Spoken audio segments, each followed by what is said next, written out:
Welcome. Today, we delve into a profound philosophical inquiry: being and death, how should one live? This exploration seeks to understand how we find life's meaning when our perception of a fixed, eternal self begins to unravel. Our journey begins by confronting a fundamental concern: the anxiety of the disappearing self. If our fixed self isn't eternal, where do we genuinely find meaning? If the self truly disappears completely after death, does being remembered hold any real significance? Can we overcome the profound sense of nihilism and skepticism that might arise regarding the true value of our actions? The trap here, often, is equating meaning solely with subjective memory and the concept of an eternal selfhood. To navigate this, we must consider shifting our standard of judgment. Let's contrast what we call the human standard with a cosmic standard. Under the human standard, the definition of meaning is often subjective memory: who remembers me? Our view of death is the absolute disappearance of the individual self, and our primary motivation becomes recognition-seeking and vanity. Our scope of focus remains narrow, confined to the human world.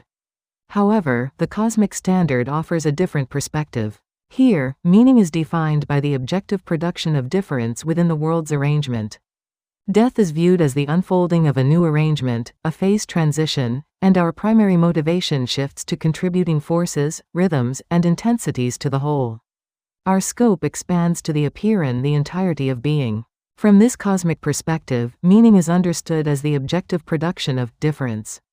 Crucially, this objective meaning is entirely independent of subjective memory. The generation of meaning occurs through a clear process. The action involves a being contributing to the process of becoming. The result is that difference is produced in the arrangement of the world. Therefore, the conclusion is simple: if difference is produced, meaning is generated whether anyone remembers it or not.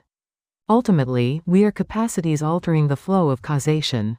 Consider connection: we are intrinsically placed within an infinite web of relations and flows, intertwined with everything that exists. Through influence, we inevitably influence one another and are influenced in return, acting as a power or capacity within this web.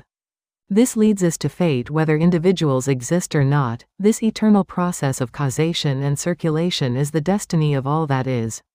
In this context, death is not a disappearance, but a phase transition.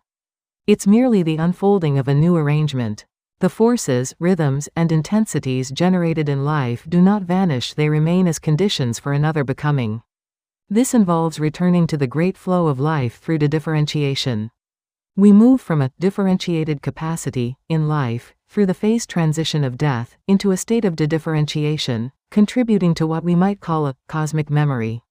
Therefore, we must not set our standard of judgment purely within the human world. Recognition-seeking and the desire to be remembered are often petty desires of human vanity. Instead, recognize that your disappearance will have implications at the level of the whole of being.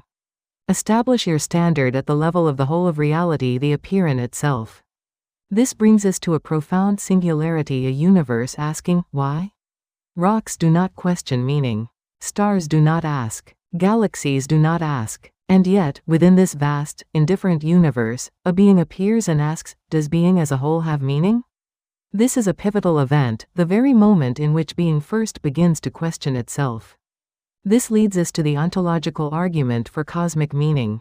We observe a progression: matter, where physical processes form; life, where matter organizes into biology; consciousness, where life develops awareness; and finally, questioning: being, where consciousness asks about meaning. The core principle is that the effect cannot be completely unrelated to its cause. If a system produces a being capable of bearing meaning, then the system itself must contain at least the possibility of meaning within its fundamental structure. So, is optimism rational? We argue for optimism as a function of cold reason. Consider the balance: meaning exists versus meaning is absent. This leads to logically permissible optimism. Neither the existence nor the absence of ultimate meaning can be absolutely proven.